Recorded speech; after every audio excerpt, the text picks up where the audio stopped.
Yeah. Anyway. That cough definitely hit the red. Yes, it did. How dare you? Oh, shut up. Kid. Oh, yeah, no, I can definitely fucking hear. She's got the door locked.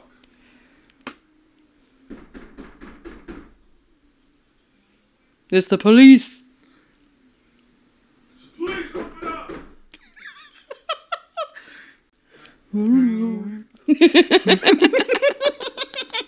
Shush. Bing. Door to get your freaking attention.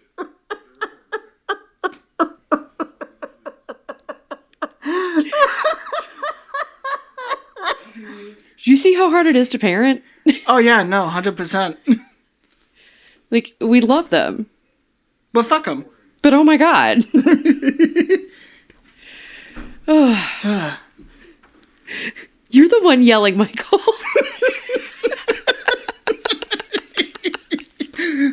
But we love you. No. Shit. Fuck. All right. Alrighty. Hey. So yeah.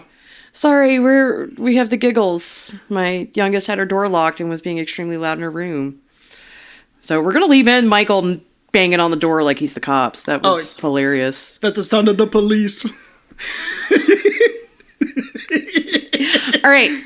So, welcome to Feral Nightmares. I am Tay. That is Binks. And I have a small update on Krista Pike. Oh, so we actually It finally came out. Fuck yeah. The special master judge denied her claims. As he should. As he should. It will be August 30th before everything is like finalized for her execution. Like the doctors, the method, all of that.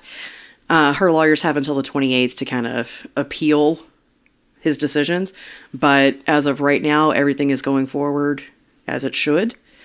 And in fact, I'm waiting for it to happen because the doctor who oversaw the failed execution of Carruthers earlier this year has been supposedly assigned to her execution. So we'll see how that turns out, if they're going to do anything. But they have, between Carruthers and Pike, they have executed another inmate. Oh, they have? Yes, and that one went off without a hitch. Okay. So we're gonna keep stay tuned on that one, keep up to date on it. Anything happens, we'll let everybody know, because fuck this bitch. All right. Fuck her. I think the last time I looked, our TikTok with Colleen's photo was over almost to 24,000. Oh, really? Views. Yes. Shit. The only person liking my Luigi post is Coco, but that's fine. I fully understand that you and him can both blush over Luigi. So hey. that is like, honest to God, I want to tell you, the world of true crime reporting has been stretched thin in the last 9 days. Okay? Because you've had the Lindsay Clancy trial is going on right now. The defense rested Friday. Then you had Tupac's murder trial started last week. I'm sorry, I just heard like a fucking meow out of nowhere. That might be my kid, it might be my cat, I don't know. Then you had Luigi Mangione pled guilty August 14th. He will have sentencing and all of that, I think, in December. And then you've got Krista Pike and her bullshit. So trying to keep up with 4 different fucking cases right now for me is, my brain is very scattered. So I decided this week I'm going to take it back to a case that I remember from my childhood. And you know what? This is why I'm glad I'm the one doing like supernatural shit, because I'm not overloaded with a bunch of new stuff that's going to be going on. And I kid you not, the day that the Tupac trial started,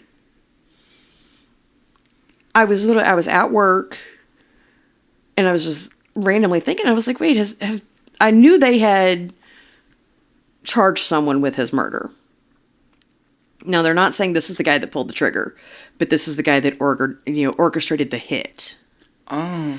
And you got a lot of people, even people that are enemies of this dude, that are like, nah, we ain't talking.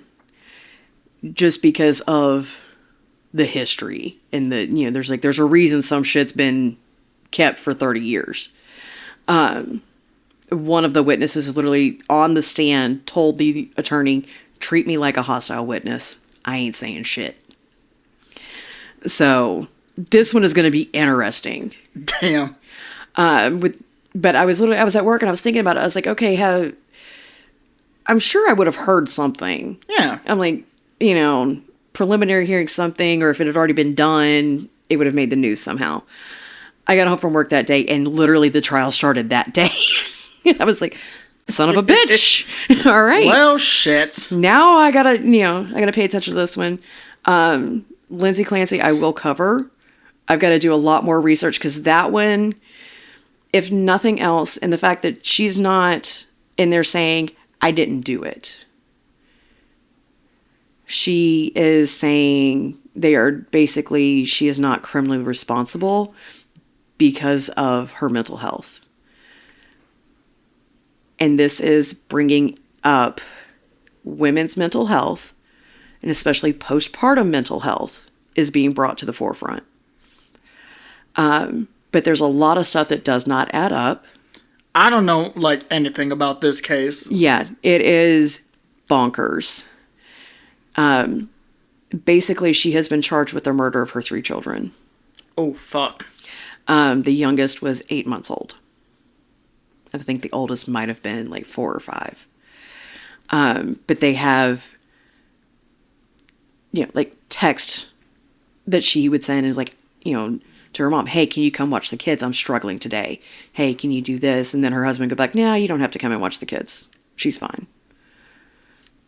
There's a lot of things. And the fact that the husband, 4 months after divorcing his wife, who he is saying murdered his children, burying his children, remarried a woman that looks almost exactly like the wife.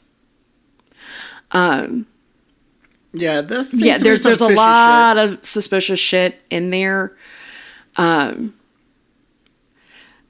They literally had to strike a statement from the prosecutor that was made to her former mother-in-law, who was on the stand as a witness, testifying for the defense. Because the family's Catholic, and the prosecutor's like, oh, so, you're a practicing Catholic? And the woman says, yes. And she's like, well, isn't murder a mortal sin? And the judge is like, time out, strike that. And she actually has a very good defense attorney. He kind of built his career on a very similar case. And he's not going in and saying, she didn't do it. He's going in and saying, this is what caused it. She was having hallucinations. She was, so it was XYZ. These are the reasons. And the fact that her husband found her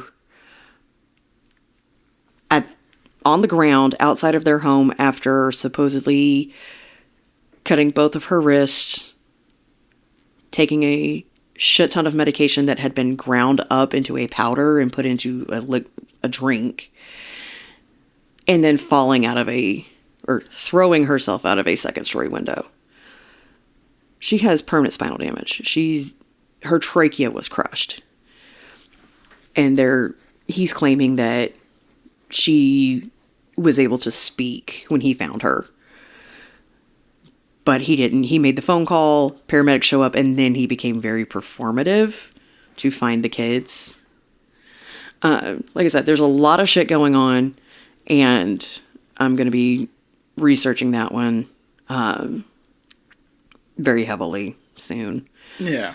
But yeah, so we're going to go back to 1994. The Stone Age. Right. Tell me again, what is your brother's birthday? Month, date, and year? You doing a horoscope? No. Okay, so it was July. No, not July. That was when he died. Sorry. Wrong time. Wrong century. Wrong century. It would have been June 12th, 1994. Okay. So, wow. What? Your mom had the shittiest luck on giving birth to her children and the dates. Yeah. No, because I remember my mom saying that she was in the hospital, like, while the fucking OJ Simpson, like, car. Yeah, that happened on June 17th. Nicole Brown Simpson and Ron Goldman were murdered June 12th, 1994.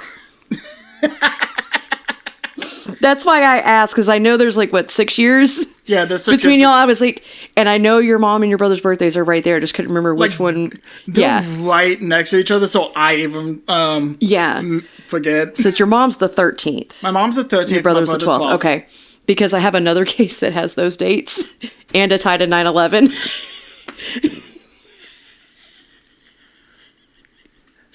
So that may be our September 11th episode for Zachary's birthday.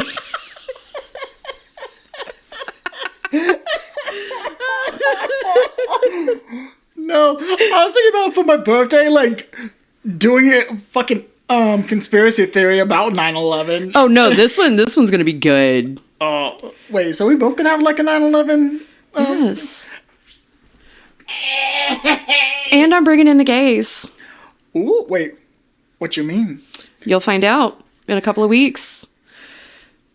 Is it a birthday surprise for me? Yes. Is it Coco? No. Wait, then what do you mean by it? You'll find out. I hate surprises. And I love fucking with you. Anyway, this episode we are recording today will come out on September... It'll come out the Friday before Labor Day. I don't remember. The 4th, 3rd, 5th?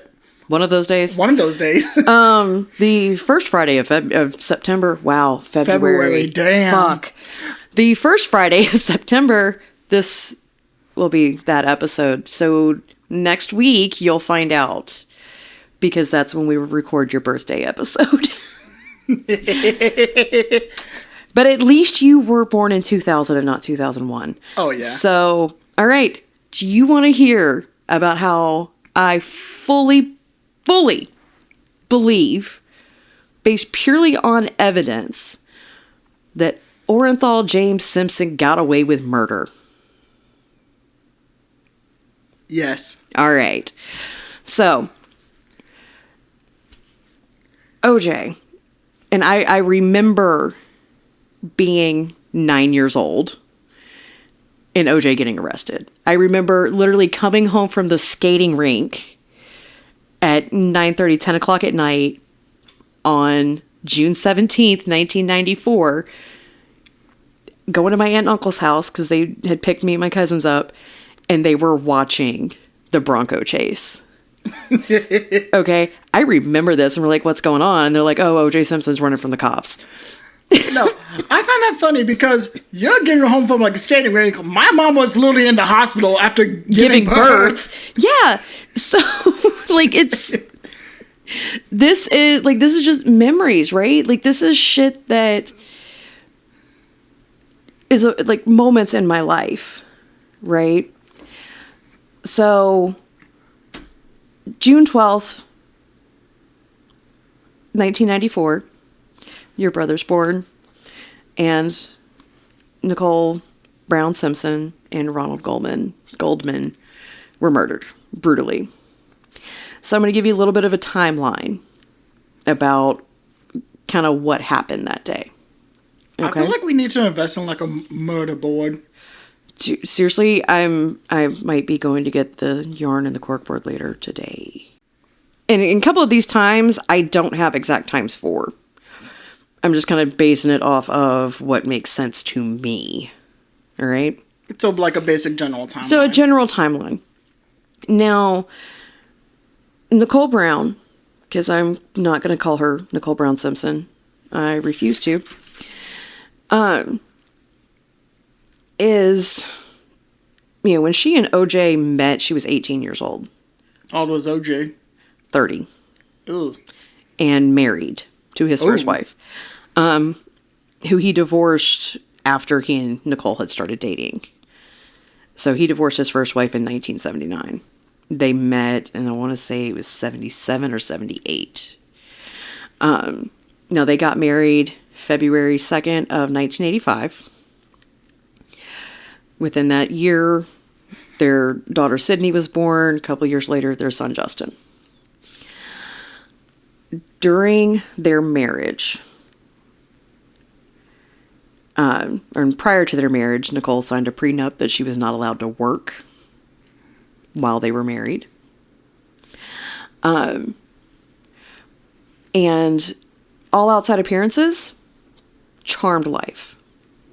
Her and OJ. She's a beautiful blonde. He's, like coming off of his peak career, as a football player. He has endorsements for everybody. And basically, he was used as the man that was black enough to get, black consumers interested, but white enough to be palatable to white people. Yeah. And he made money on it. He knew it, and he made bank. So he wasn't a good person, though. Like, there's literally interviews with him from, like, early, in his career. Like, he was building that persona of OJ. And,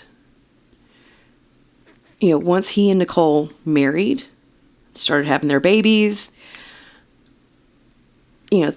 things at home were not great. He's a very controlling man. Yeah, I could tell by just a little bit of the prenup that you Right. you said. Yeah. Right, like she's not allowed to work. I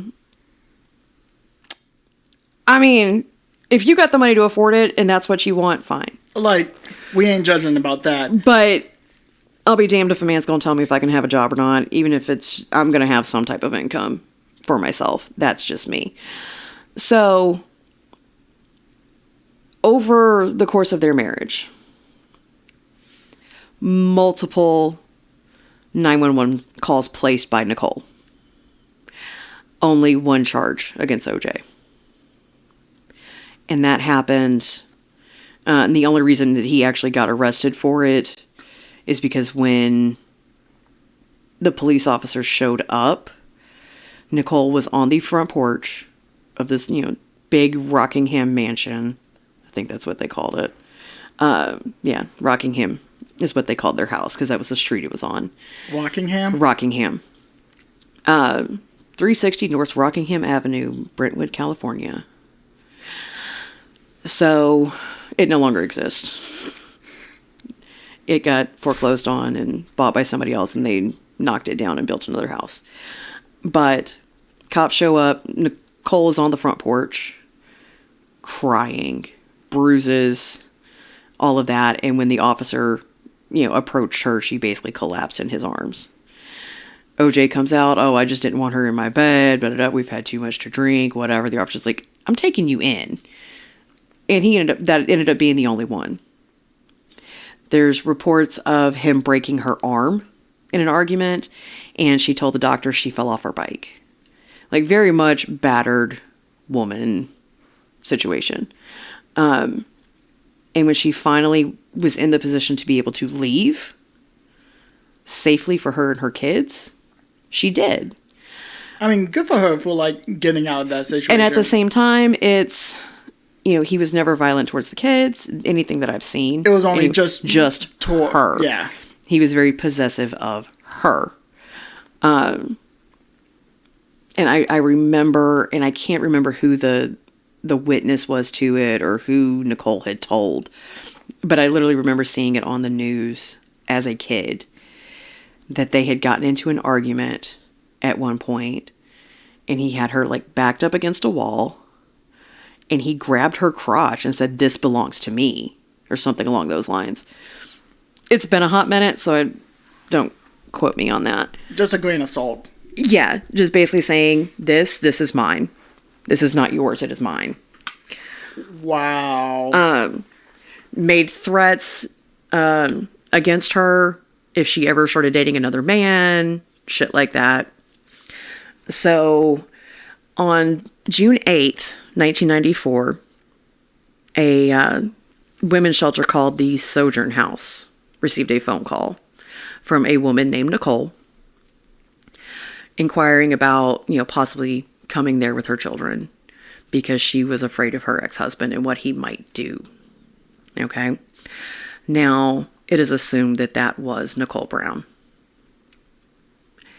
because OJ had continued to make threats against her and her life. And sadly, she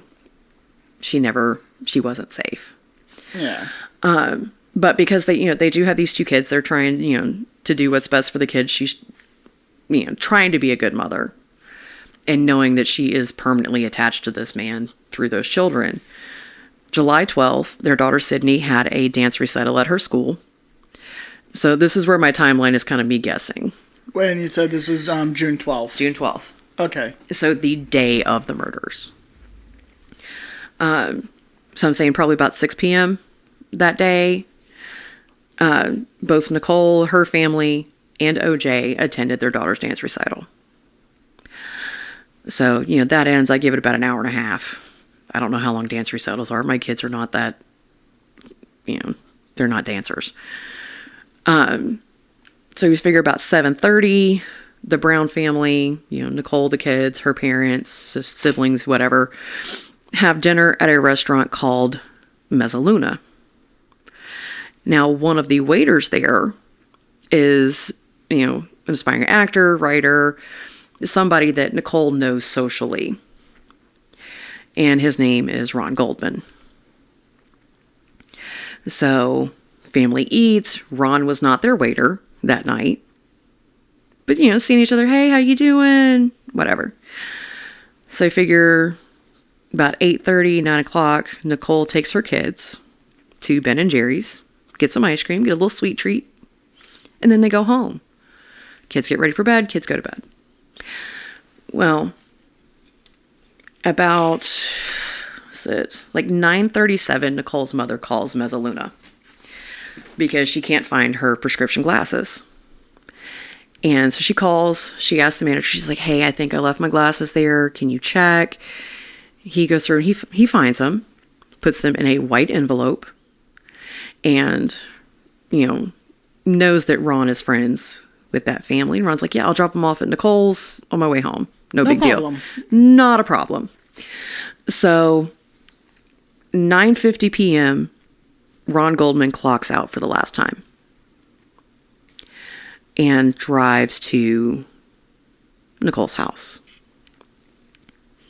Now at 10:15 p.m., one of the neighbors of Nicole's on South Bundy Drive, a man by the name of Pablo Fenjeves, Fenjves. I'm probably saying it wrong. So he will be Pablo for here on out. Hears a dog, in his words, profusely barking at 10:15 p.m. So he doesn't think anything of it. Well, 10:55 p.m., another neighbor is out walking his dog and comes across a Akita. What's an Akita? It is one of the most vicious breeds, but this one was barking, it was loose, and its legs were covered in blood. And he's like, fuck. And the dog is chill, other than something's wrong. And he's trying to figure out if the blood, where the blood's coming from on the dog. Well, the dog ends up following him home. He lives a couple blocks away.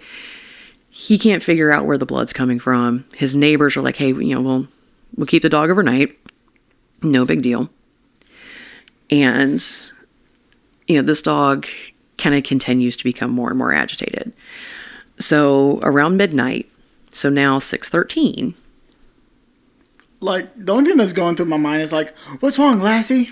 Right, like this dog is just agitated, right?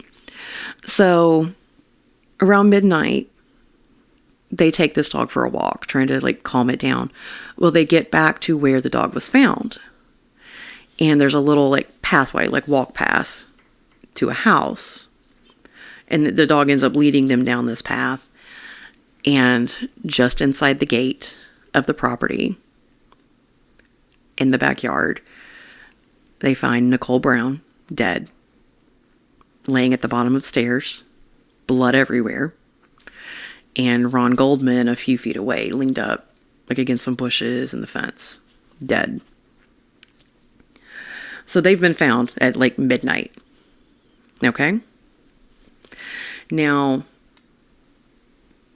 it sounds like they've been dead for hours at this point. maybe 2. Yeah, maybe 2. Maybe 2. So they call the police. And, detectives show up. One of them being a detective by the name of Mark Fuhrman. And I want you to remember his name. Mark Fuhrman? Yes. So he's one of the detectives there. They get there. The front door is unlocked. There's no signs of forced entry.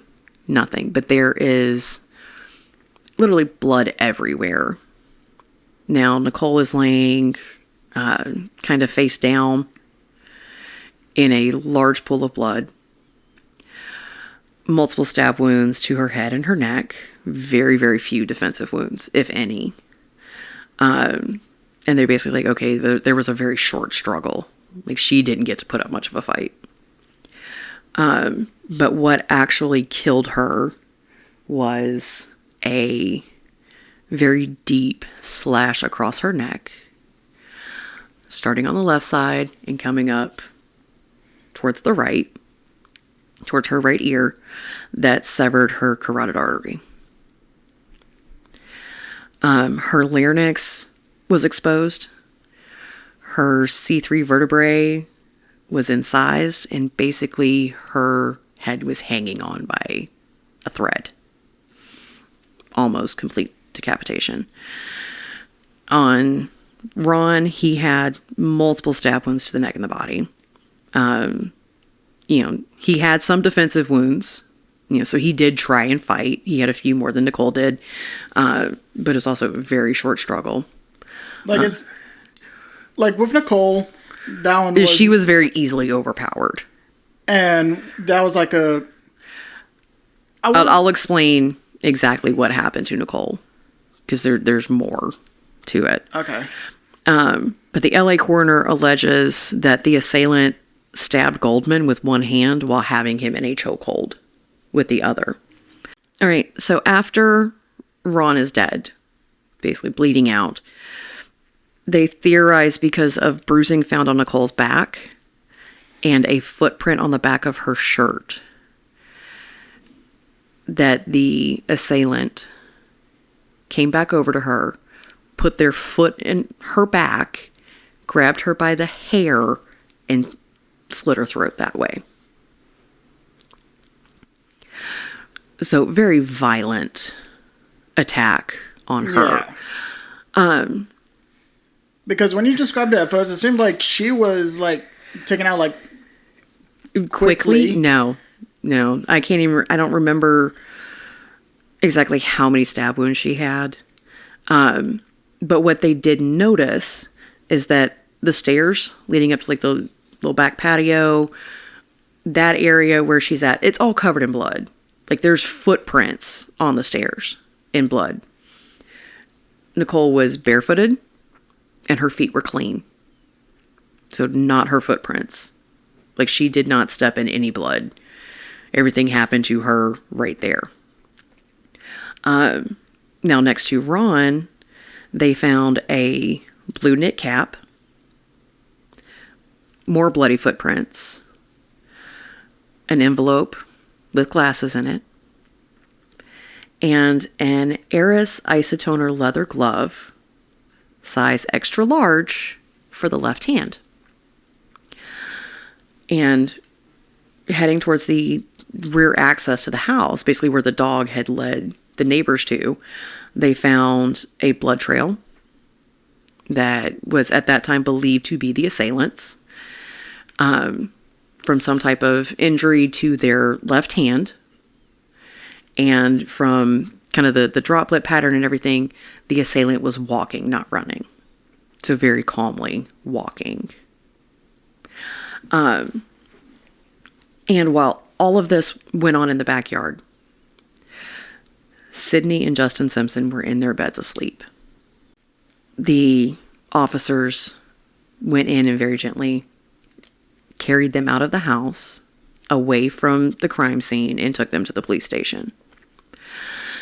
Red Handed actually had a kind of a transcribed of a message that was left on like an answering machine by Sydney Simpson saying, "Mom, can you come and get us? We don't know why we're here."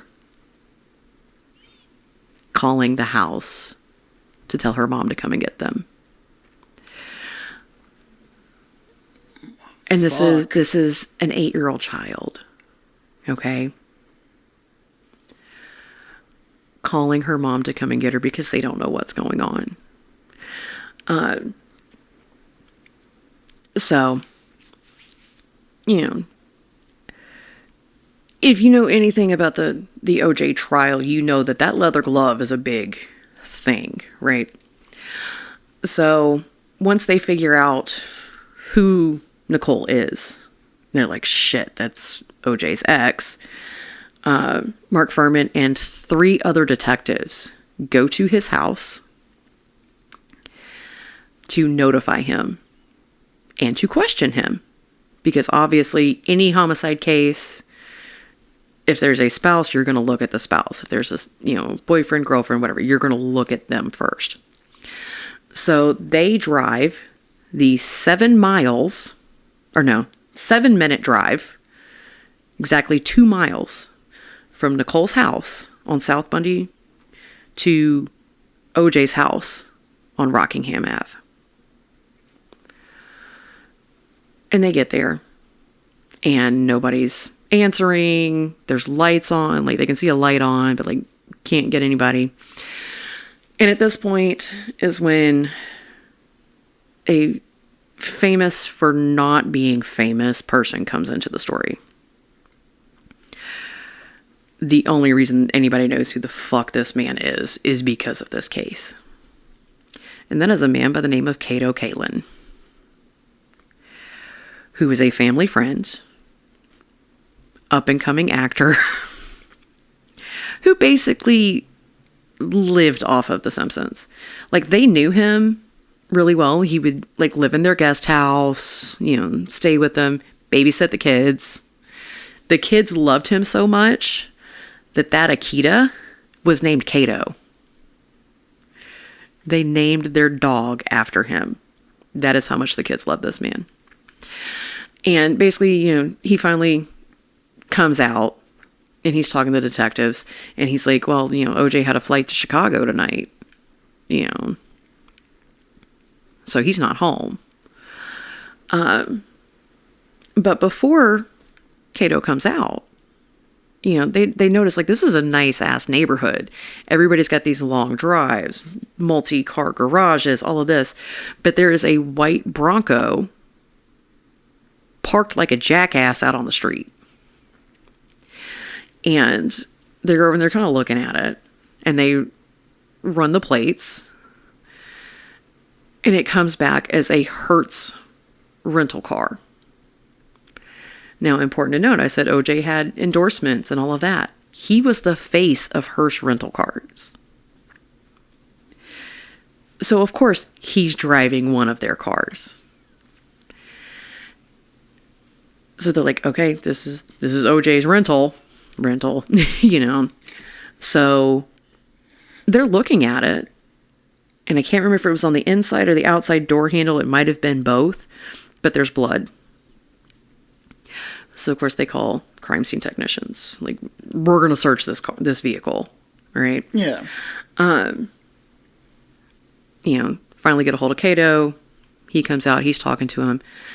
And this is where I am going to tell you the wrong fucking cop found evidence. The wrong cop? The wrong cop. Mark Fuhrman. This is the guy you told me to remember. Yes.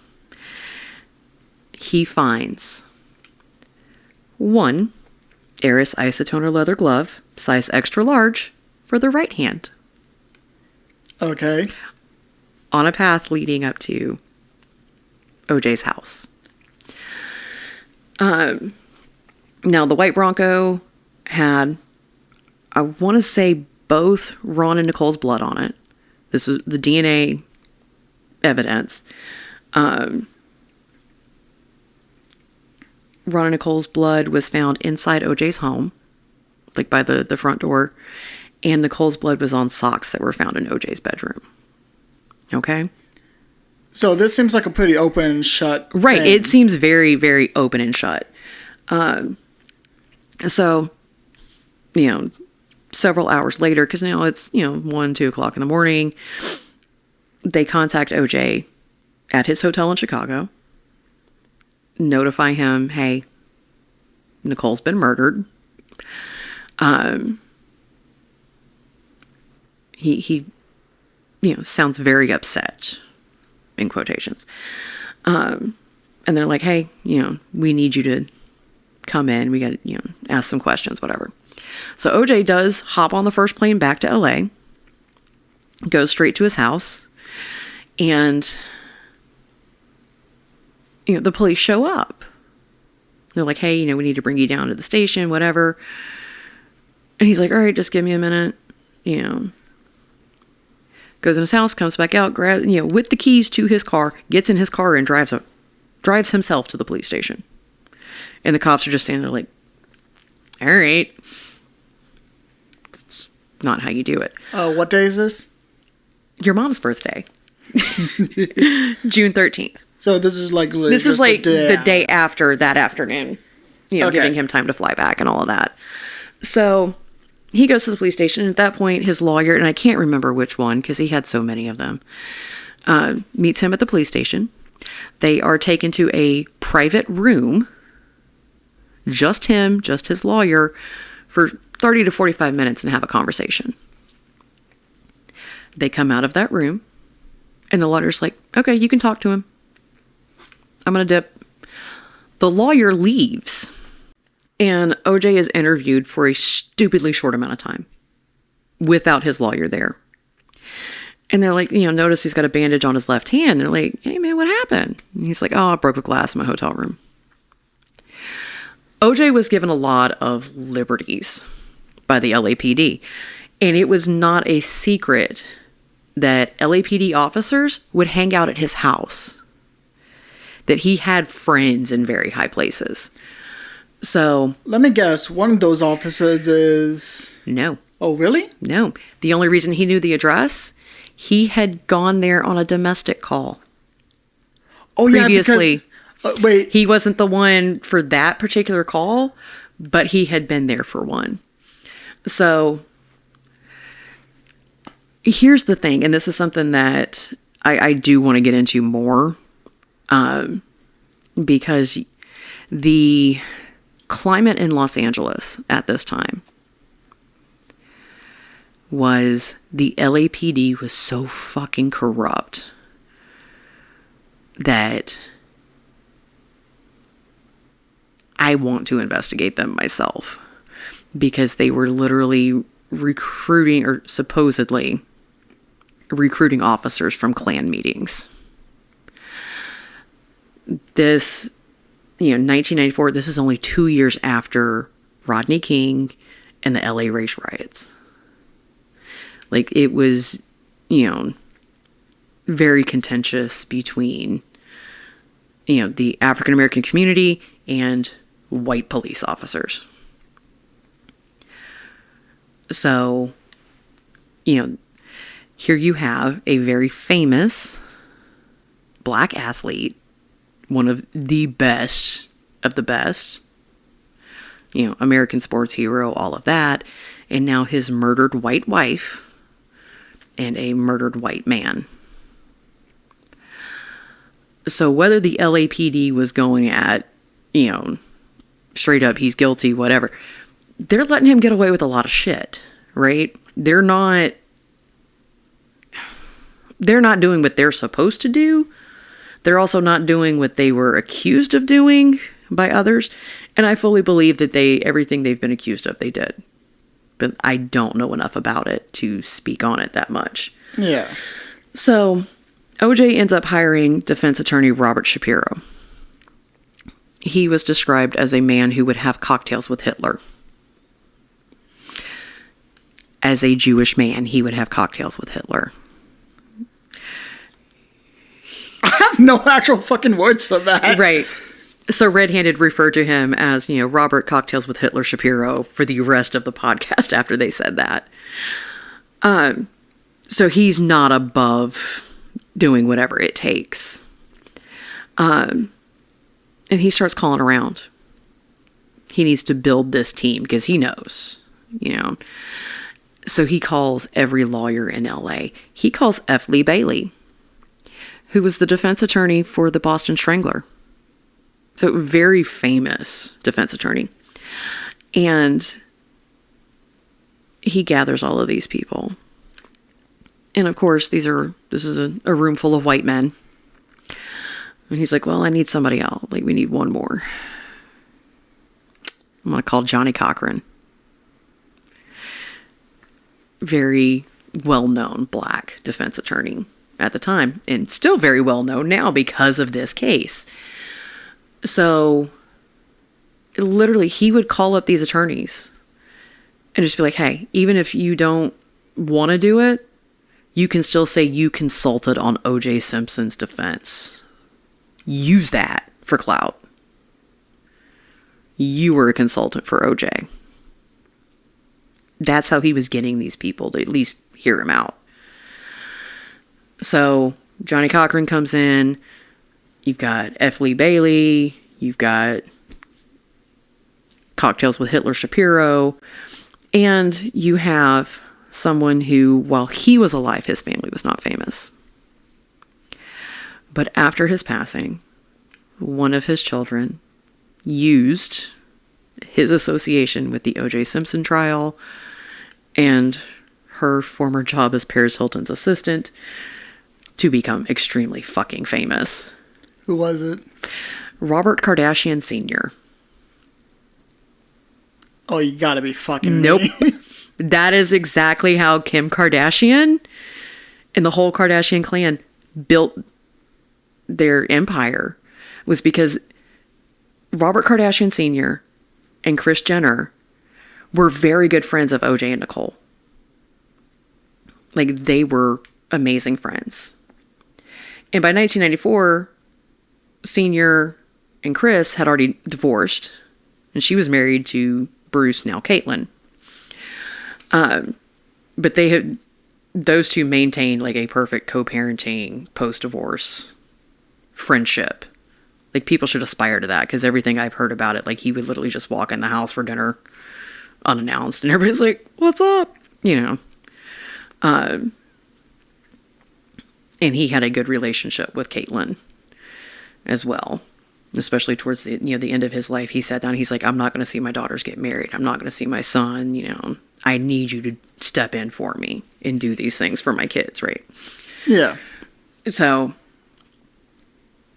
basically, Rob Sr. is OJ's handler, for lack of a better term, because they do have this close friendship.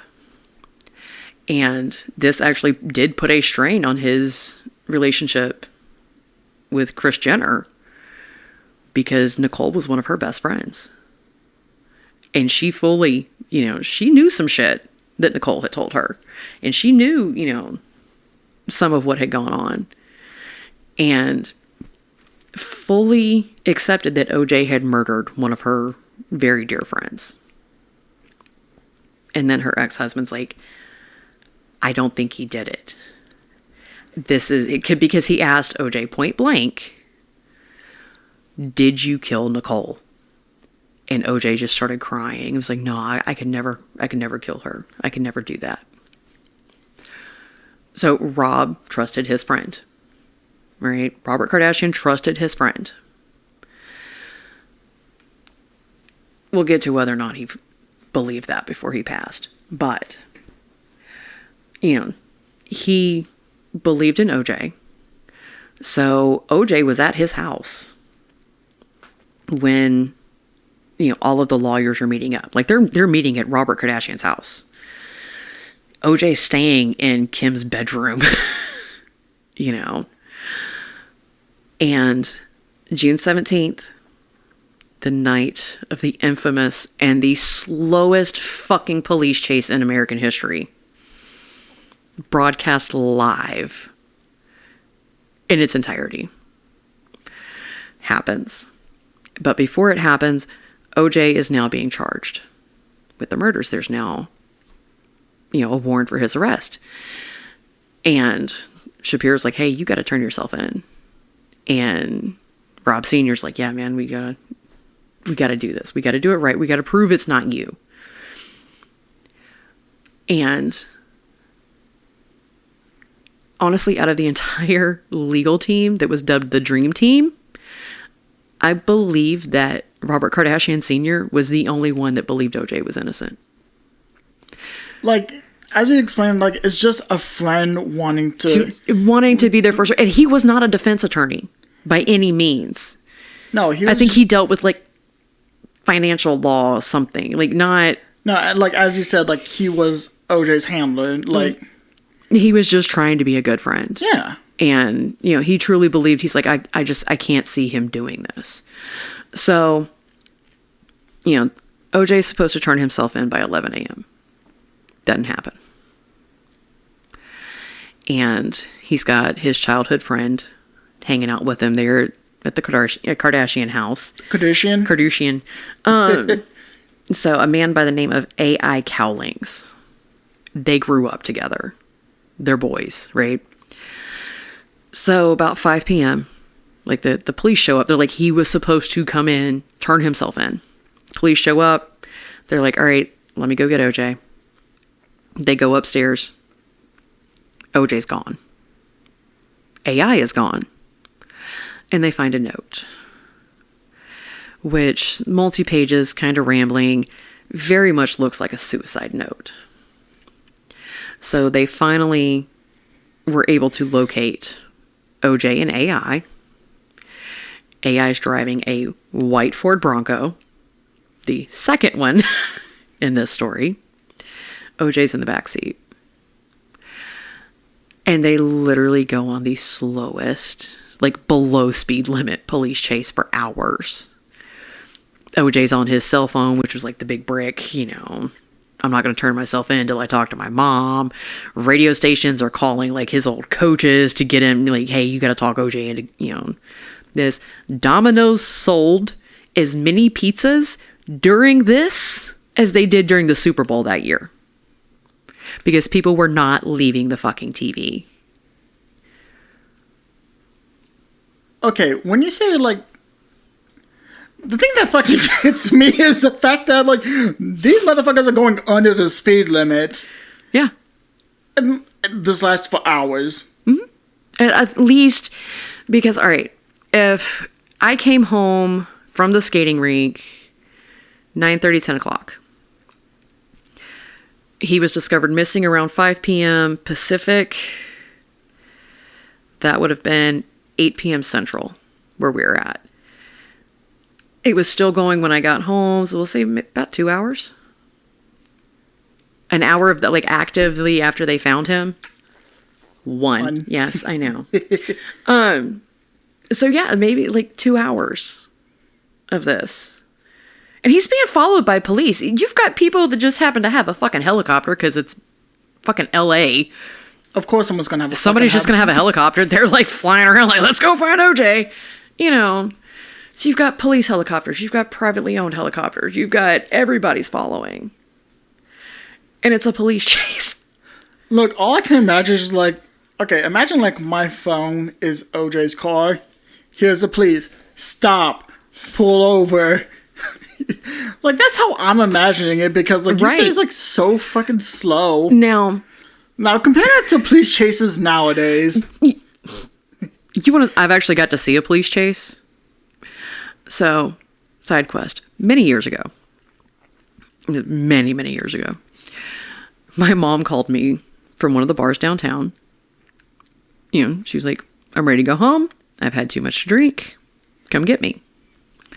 So I go and I pick my mom up in downtown. And, you know, we are literally sitting at the stop sign where you've got the newspaper office, the jail, or, yeah, newspaper, museum, jail next to the museum, and the courthouse. We're at that intersection at the stop sign. And I'm sitting there and I'm, you know, I see a car coming, but I'm like, it's a 4-way stop. Something tells me to wait a second. So I waited. This SUV might have been a Bronco. Not 100% sure. It's been about 15 years. Oh, it's a fucking Bronco. Right? I want to say it was tan and brown. Not 100%. It was dark. It was 2 a.m. I got my mom in the passenger seat. A little more than tipsy. So I'm sitting there and this thing comes flying up this hill. Blows through the fucking stop sign. And I was like, oh, well, good thing I didn't go. And then here comes patrol car, lights, everything. And I'm like, well, shit. All right. That's interesting. I check and make sure there's no more patrol cars coming so I can go. My mom's like, fucking follow him. Mom, I'm not following. Follow him. God damn it. And I knew, like, they were kind of heading in the same general direction I was going to be heading anyway. I was like, we'll find him. It's fine. And sure enough, they had him pulled over like a mile away at another intersection. But they had him like over in the oncoming traffic side. And I was able to turn. I was like, there he is. Whipped it right. Took my mom home. I was like, the shit I have seen. That guy was going more than the fucking speed limit. Okay, he was doing at least 70 once he got to the top of that hill. And, like, knowing the area you're talking about. Because, like, right now, like, that would be, like, located right next to, like, the parking lot. Yeah, the parking garage, all of that. Yeah. Oh, like, that's where I was sitting. I was between the courthouse and the parking lot. No, and they're going 70 up. Up that hill, and that is a bitch of a hill. Yeah, it is a bitch of a fucking hill. Because, I'm going to go ahead and say it, Clarksville, Tennessee, at one point was called the City of the Seven Hills. I remember being taught this in elementary school. Because there are so many fucking hills, and especially downtown. It is built on top of a fucking hill. Okay, I've never heard that before, but that sounds fucking metal, though. Right? Like, we used to be cool. What happened? Anyway, so... Wait, OJ, so this was like 15 years ago? Like that... So it was like 2011? Yeah. Well, not... 2011. 2011. Damn. Mm-hmm. Anyways, continue. I can't remember if I still had my first Jeep or not. No, I didn't. So it might have been 2012. No, 2013. So 13 years ago. Shit. Because I just remembered which car I tried to parallel park downtown. Anyway. I could never parallel park that bitch, but my Jeep, I could whip that motherfucker in. No problem. Anyway, back to OJ and his world's slowest fucking high-speed chase. His low-speed chase. So, eventually he gets to his home, and he's basically telling him on the phone, like, I'm not gonna surrender until I talk to my mom, this and that, blah, blah, blah. Well, once he finally surrenders, like, he goes in his house. They let the motherfucker go in his house after this shit. Talks to his mom on the phone. He comes out. He gets arrested. And they actually, because of everything that was going on, and because at some point they had been made aware that OJ had a pistol, they cut the power lights out in that area. Fucking disgusting.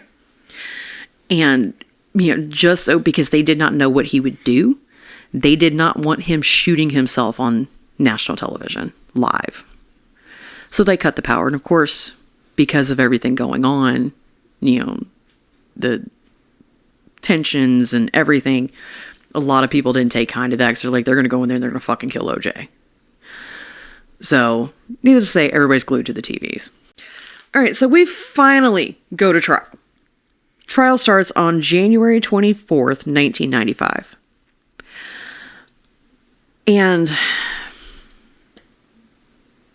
it kind of became a shit show. But it didn't.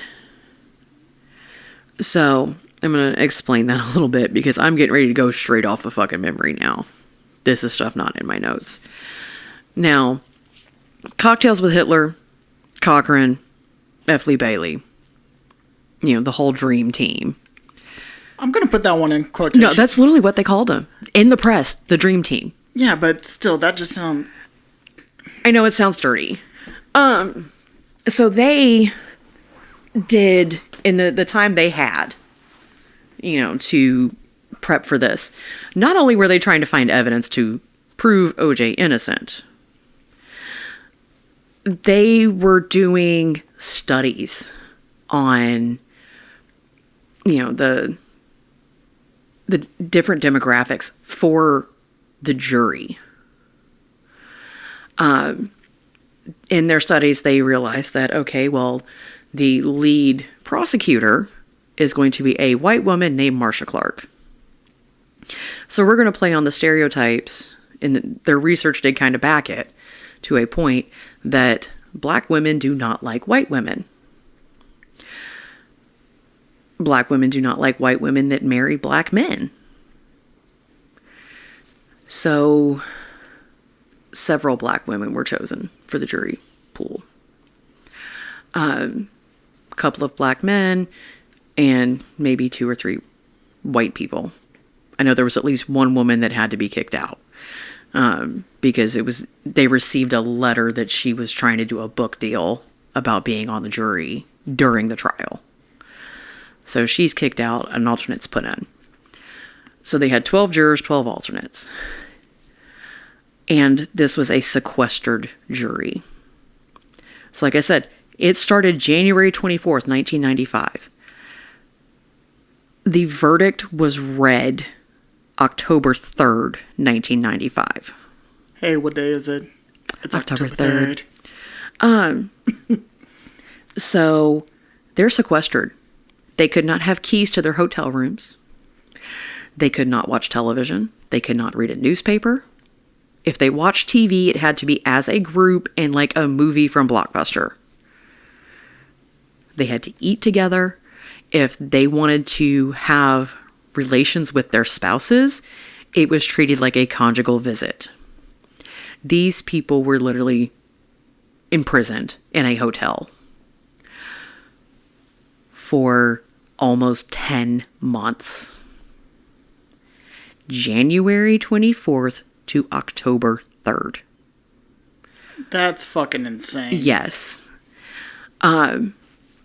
So they're fucking sick and tired of each other. They're done. They're over it. Very quickly. No, they're done. I know this goes for the both of us. We are tired of each other. Right.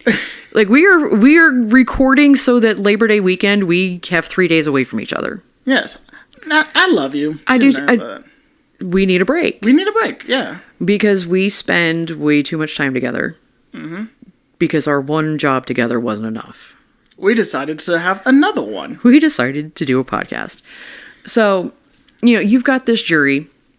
Their lives are completely fucking upended. They're being treated like convicts, like prisoners. And, the prosecution lays it out very plain and simple. All right. So I'm going to go back over all of the evidence and kind of break it down. There is DNA and blood evidence at the crime scene, not only of Nicole Brown, Ron Goldman, but also OJ Simpson. The blood trail that was determined to be from a left hand injury was OJ's.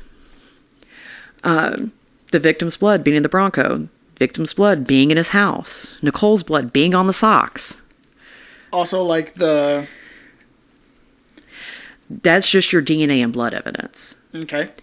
Now, your physical evidence, you have a left-handed leather glove, very specific brand. And then you find the right-handed match to it 2 miles away at another property belonging to OJ, and they're blood-soaked. You have shoe prints that matched his shoes. And he was like, oh, I don't wear those ugly ass shoes.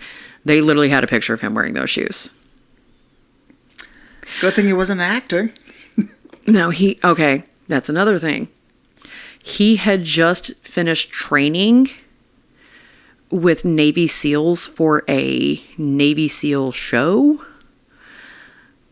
And Navy SEALs are taught to conceal their identity with knit caps and gloves and, various other things, and are taught how to someone's throat in a very specific way. Also, more physical evidence is that there were hair and fibers of not only OJ's found near the victims, but the victims found with OJ's stuff. Then you go into the motive and his overall behavior. So He already shows signs of abuse. he's already got the DV charge. Yeah. Plus dozens of calls over their relationship. His, just overall behavior during, the time. I'll come down and talk, but I'm going to drive my own fucking car. Or, yes, I'll turn myself in, but no, my boy's going to drive me around fucking LA at 25 miles an hour for a couple hours. It's not looking good. Like, the fucking prosecution, if this case had happened 6 years later, slam dunk. Yeah. Solely off of DNA evidence. Okay? So, prosecution comes in and they've got their experts. And they've got, the blood on the socks, has a 1 in 6 billion chance of not being Nicole's. In 1994, there were not 6 billion people on the planet. It's Nicole's. Yeah.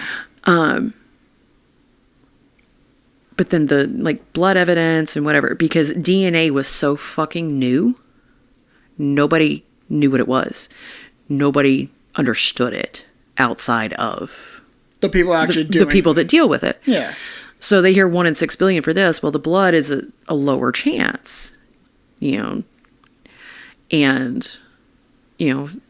say it's, the blood came back as type A, whatever, but that's so much percentage of the population.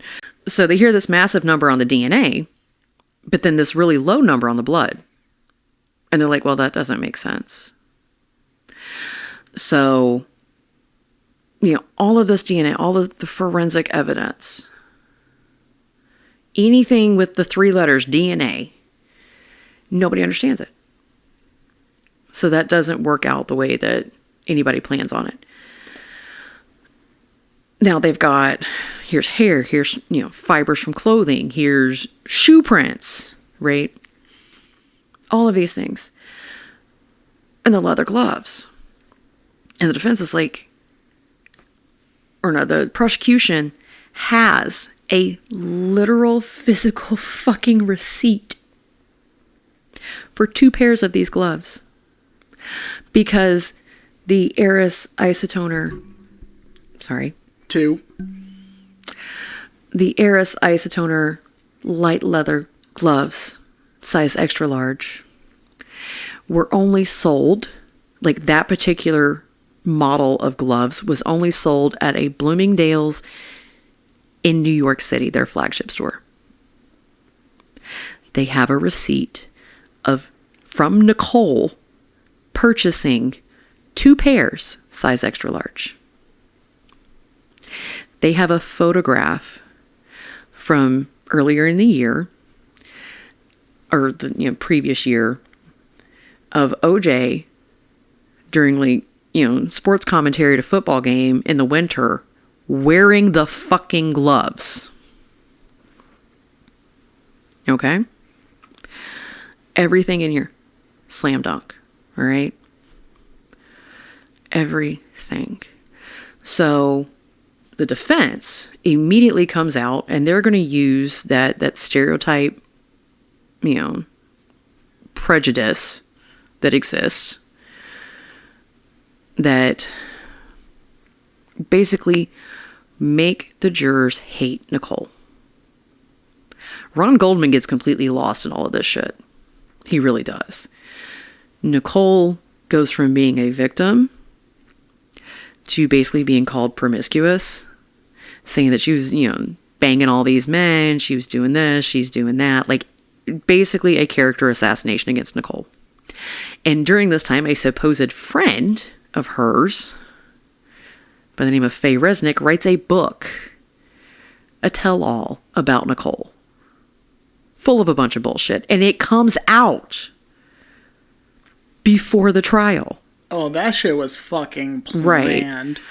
So she's on the witness stand and she's assassinating Nicole's character. All of these things. And you've got everybody testifying, OJ's great. OJ says, OJ just donated a bunch of money to Sojourn House, the women's shelter that had received that phone call. 4 days before Nicole died? From a woman named Nicole? OJ does this, OJ does that, Free OJ. Shit. Like, even during the police chase, there were people out with handmade signs. Free OJ, OJ didn't do it. Lining the fucking freeways. Yeah. So, not only is the defense trying to destroy any reputation Nicole Brown had, they are also trying to paint the LAPD as the racist assholes that they were. And basically flat out saying they're pulling the black card. The only reason he's even suspected of this is because he's a black man.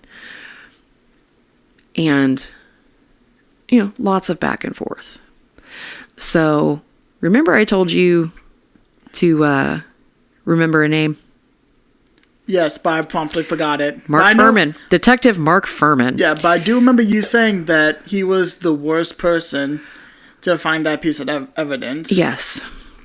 So, during prosecutions, setting up the case, they bring Mark Fuhrman to the stand because he found the right-hand glove. And Marcia Clark stands there in front of the court and in front of the nation, because this was all televised, and says, this is a good cop. This is a honorable and trustworthy man. We can trust him. He's going to tell the truth. So he does his shit, gives his testimony. The defense had received tapes from a screenwriter who was, interviewing police officers because she wanted to write a film about dirty cops. 12 hours of Mark Fuhrman on recordings talking about setting up black people, falsifying evidence, calling them racial slurs, and just snippets of it got played. Also, what got played was him going on and on about a female captain who had slept her way to the top. Now, I'm going to take a pause for a second because I did forget to mention this. The judge overseeing this case was Judge Lance Ito. Lance Ito's wife was a police captain. Fuhrman was on these tapes saying that she slept her way to the top.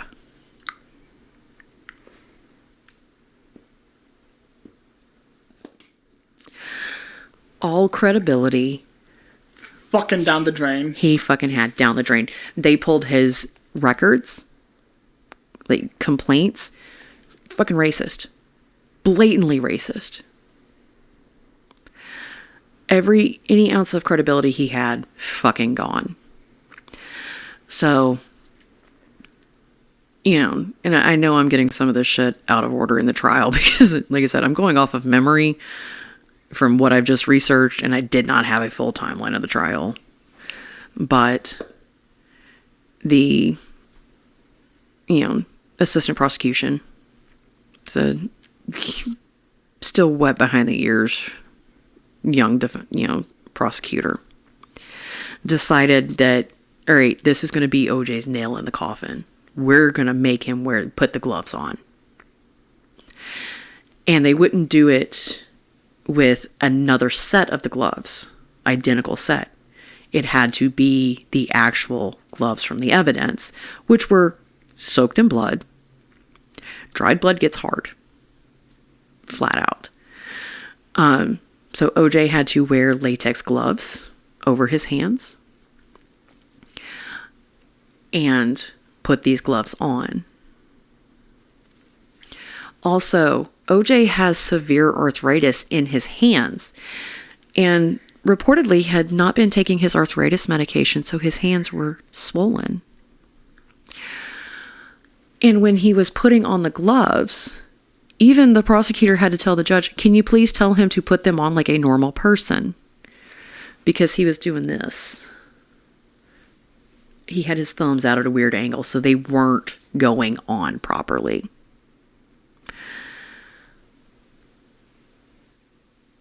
That led to everybody saying, well, the gloves don't fit.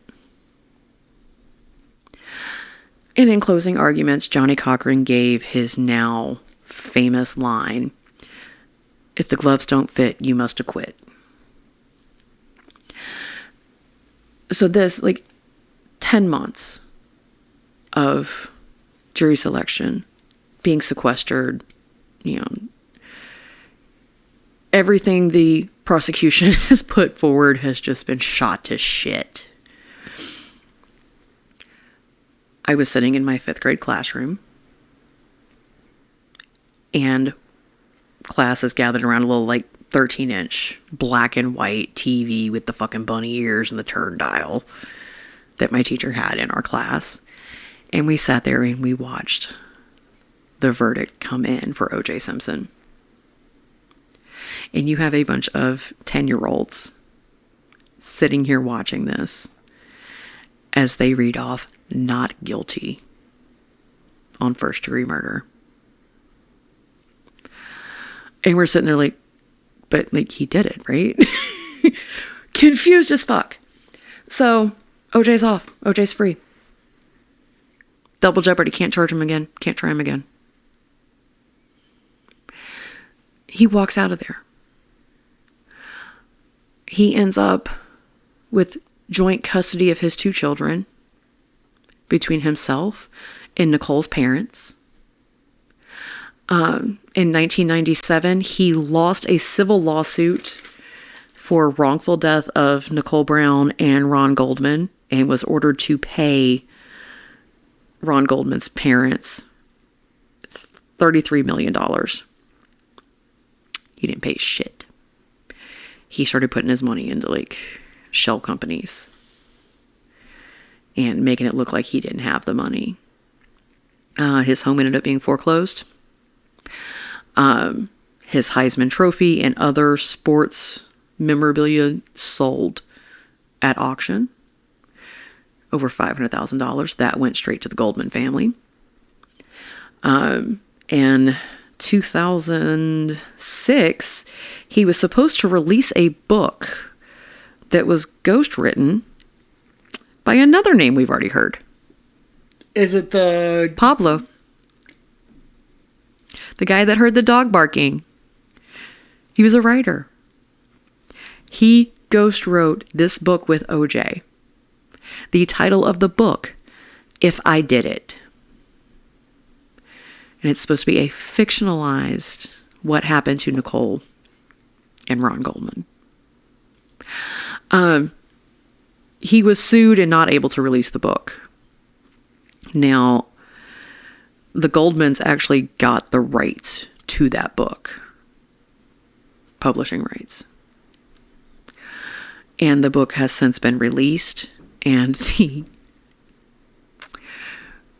they changed the cover a little bit. It's still called If I Did It. But in the letter I, really small, and in like a really pale gray, it says if, inside the letter I, and the rest of the letters for I did it are capitalized, bold, fucking red. They released it not too long ago. And I would love to say that, they got full justice for the death of their family members, and they didn't. And the Browns didn't raise any kind of fuss. And the reality of it, that I think, is they knew they had to kind of keep the peace because of those kids. So, unfortunately, OJ, his little money schemes were found out. And he was arrested in September of 2007, September 13th, actually, in Las Vegas, when he led a group of men into a hotel room occupied by two memorabilia dealers, where he basically held them at gunpoint and demanded his items back.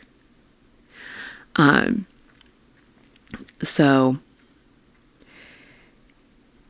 he claims that he never had a gun. Everybody else that was with him was like, oh yeah, we had guns. We will testify against OJ. So, beauty of this is, do you remember what day it was when he was acquitted? No. No. October 3rd. Oh, October 3rd, yeah. All right, so October 3rd, 1995, he is acquitted of 2 murder charges. October 3rd, 2008, he is found guilty of multiple charges, including armed robbery and kidnapping, and sentenced to 33 years in prison, eligible for parole after 9. In 2017, OJ Simpson was released from prison and pretty much spent the remainder of his life out of the spotlight. Now, he died on April 10th, 2024 in Las Vegas, Nevada, of prostate cancer, supposedly surrounded by his children and grandchildren. But that is OJ Simpson, the man who fully got away with fucking murder, but couldn't pull off a robbery. I mean, like, damn, dude. Like, this is... No, like, his defense team was putting in the fucking legwork. No, dude. And this, like, after he was acquitted, they threw a massive party at Rockingham. The garage had been turned into a dark room so that any photographs taken that night could be immediately developed and sold to the press. Okay? The one person who was not present at that party, Robert Drinks with Hitler Shapiro, went and did an interview with Barbara Walters, trying to distance himself from OJ immediately after the fucking trial, because he knew that shit was going to go downhill. Johnny Cochran made his career off of it. According to Caitlyn Jenner, towards the end of his life, Robert Kardashian actually had serious doubts about whether or not OJ was innocent. During one of their many conversations they would have, they got brought up. And just recently, within like the last year or two, Kim Kardashian actually paid, I want to say it was $80,000 for a Bible that had been given to OJ by her dad. That. And like, they just thought it was a Bible he had bought and given to OJ. It wasn't until, like, they had to have a third party do the bidding. And then whoever found out it was Kim that it was for and jacked the fucking price up. Once they finally received it, they found out it was, in fact, Robert Kardashian's Bible. It had his name in gold on the front and a little note that he had wrote to OJ.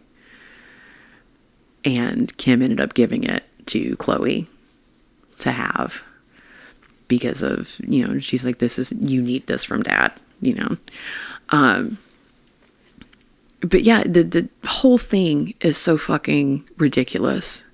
Like, all the evidence was right in front of them. And like I said, if it had happened in 2000, 6 years later, by 2000, we knew DNA. You knew that you're leaving fucking trace evidence everywhere. And they had more than enough. It wasn't trace evidence. It was literally the blood from the cut on his fucking hand.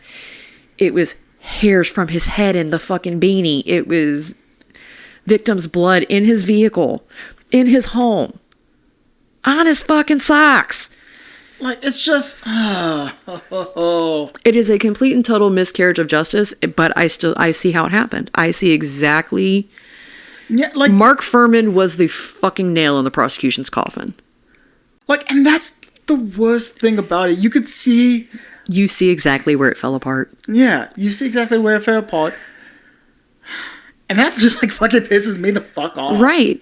And the thing is that, like, Marcia Clark, and just from kind of what I've heard about her, she had gotten to kind of the pinnacle of being a public, a state's attorney and being a prosecutor. And, like, you can only go so far doing that. And then you get put into an office. Yeah. And you don't really, like, you leave, state and then you go do private practice. She didn't want to do that. Like, she got promoted up to that office job and she was like, no, put me back in the courtroom, all of this. Now, at the time, she was torn apart over her looks, the way that she spoke, because now she did get a fuck ass perm. It was the 90s. We don't judge that. We don't judge, but she was a single mother working as a, prosecutor for the state of California. Perm was literally wash and go, hairstyle. So I don't blame her. She shouldn't have got that tight of a curl. She didn't have the bone structure. But whatever. She also was suffering from bulimia and had been for a very long time. Actually had ulcers in her mouth during this trial. She was going through it outside of the courtroom. Inside the courtroom, she's having to prove this case. And the second those fucking tapes of that dumbass racist motherfucker get played, she knows it's over. Yeah, she knows she fucked. Last ditch effort, her boy's like, make him wear the gloves. It's over. Yeah. It is over. And, there's been movies and documentaries and all kinds of stuff made about this.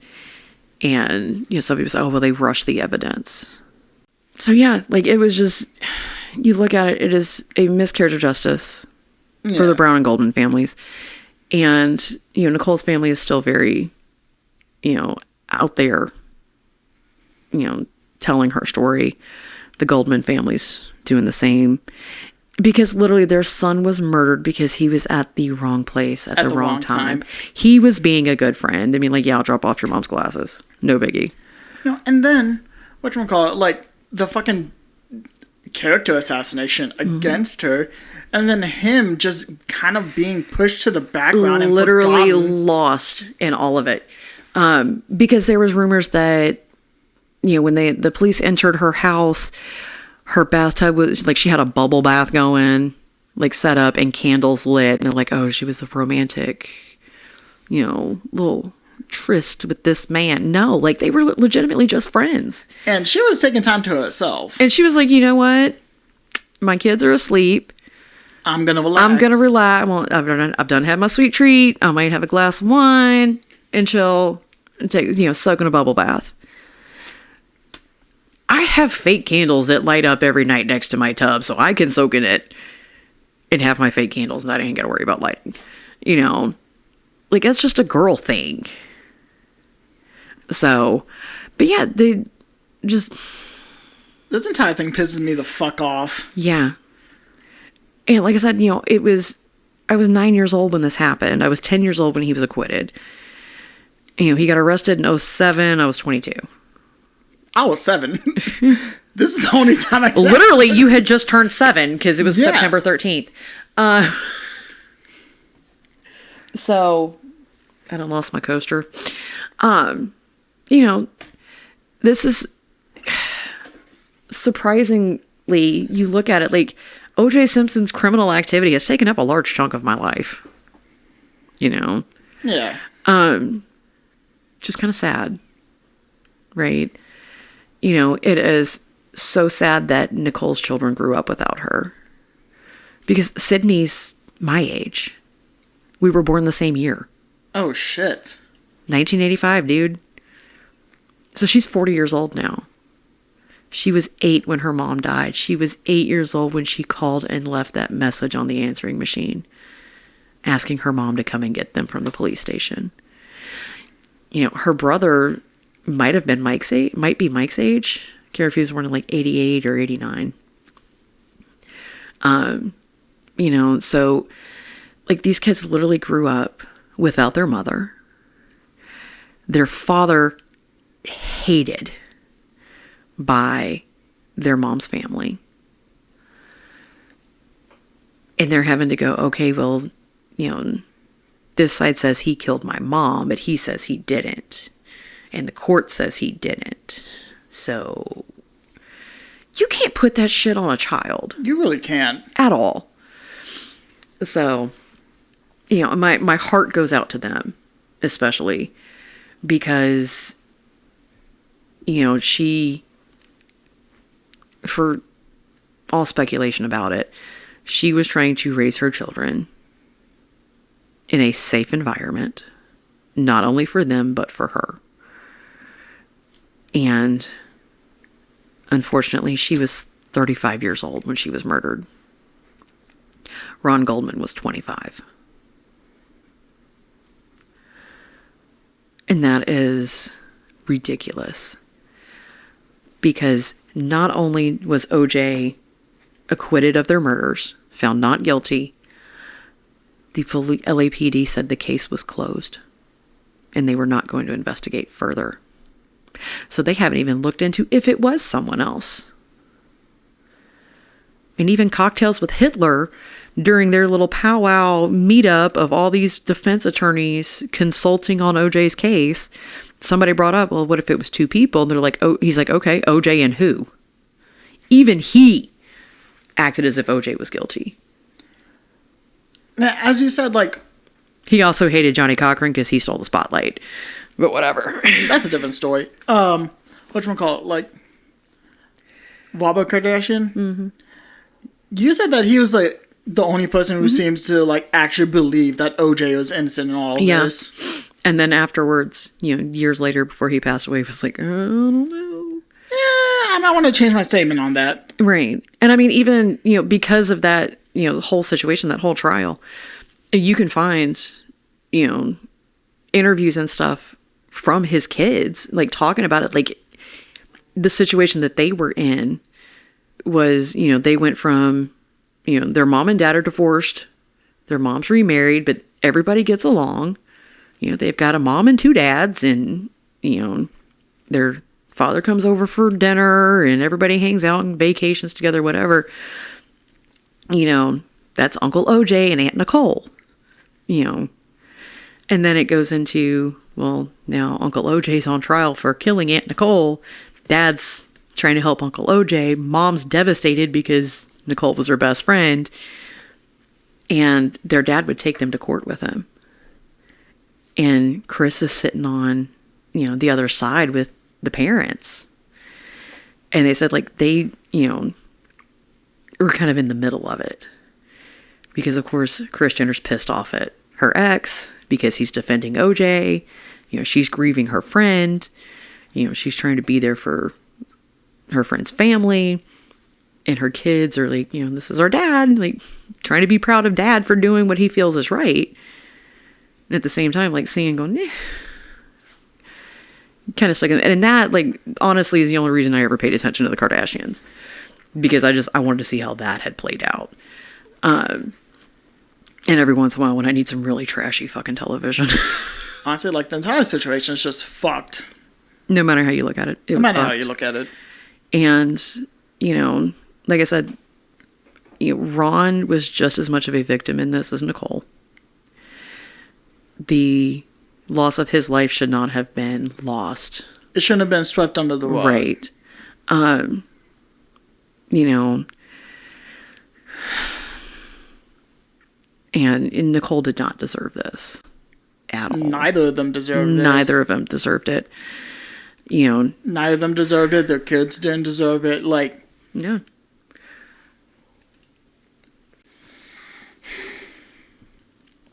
You know, it is horrible and tragic.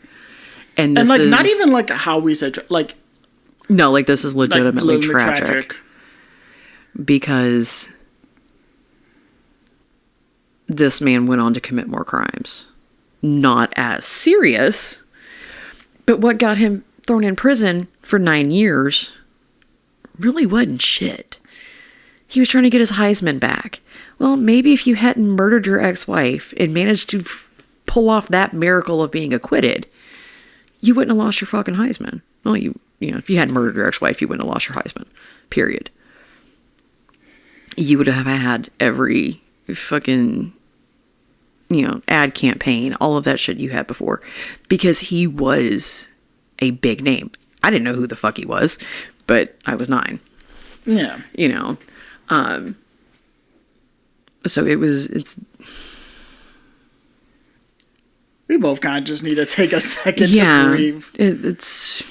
You know, I absolutely hate it. I was like, this is a big case. I know there's a lot of stuff about it. So going back and actually going through it and seeing the evidence against him and then hearing the bullshit about fucking Fuhrman, who's also dead, rot in peace, motherfucker. And, you know, I was like, yeah, that's fucked. Completely fucked. Like, there's no other way of actually, like, putting it. It's just fucked. And, you know, it's... You've got... And especially in, like, our TikTok about Krista and Colleen Slimmer.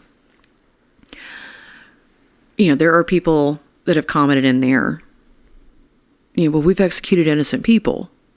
Yeah, we've also let guilty motherfuckers walk free. So the justice system is not perfect. It's fucked in its own way. It's fucked. You know, so, you know, there is that balance. You know, like I said, I've got another case I'll probably cover in a couple of weeks. I've got to do a lot of research on it because it is a 40-year-old fucking case of a man who got life in prison for a crime he did not commit, you know, and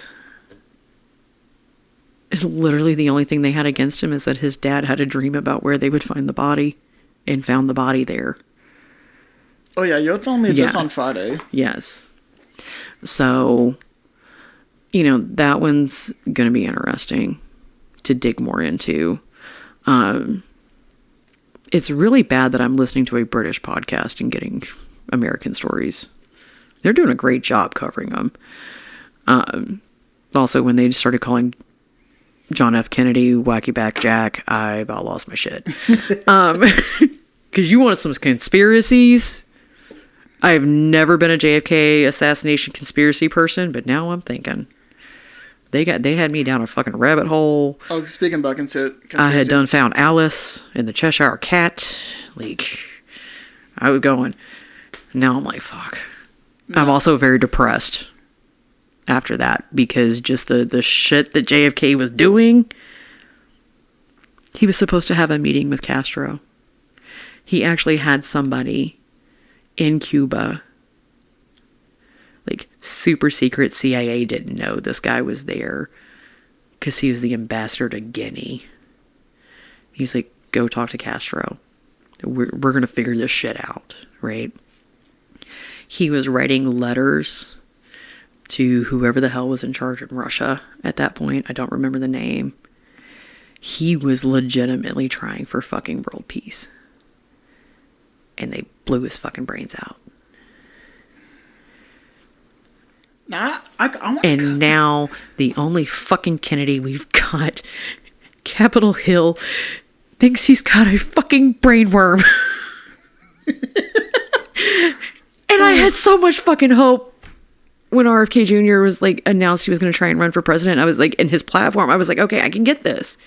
This is somebody I can get behind, because I remember learning about his dad and his uncle and all of that. Now I'm just like, son of a bitch. You drank the motherfucking Kool-Aid, dude. What the hell? Stop doing the heroin and cocaine. So yeah. Yeah. Brainworms. Anyway, you had a conspiracy to tell me about. Oh no, one I'm gonna is one I'm gonna You're cover. Gonna cover? Okay. Yeah. Is it a good one? Huh? Is it a good one? Oh yeah, it's gonna be a good one. I just bought a book about female serial killers and cult leaders last night at Books A Million. You need to send me that. Okay. Well, I mean, you'll see me with the books. I'll probably be reading them at some point. Yeah. But yeah. Yeah. So, now that I've bummed everybody out, because not only was our past fucked, so was our future right now. Everything's fucked. Everything's fucked. It's on fire. We just work here. But I will say this. My youngest child is now 11. Ooh. She had her birthday on Friday and thinks she's grown. So. Good on them. Love her. Love her to death. My itty bitty baby's now, 5'1". My little preemie. She's full of sass and attitude. So. Yeah. All right. On that note, sweet dreams. And fell nightmares. And, follow us on our shit. Yeah. Follow us on all of our shit. Facebook, TikTok, X, Instagram, YouTube. Also, like, subscribe, comment. Somebody please fucking interact. That is not just Coco and my aunt. I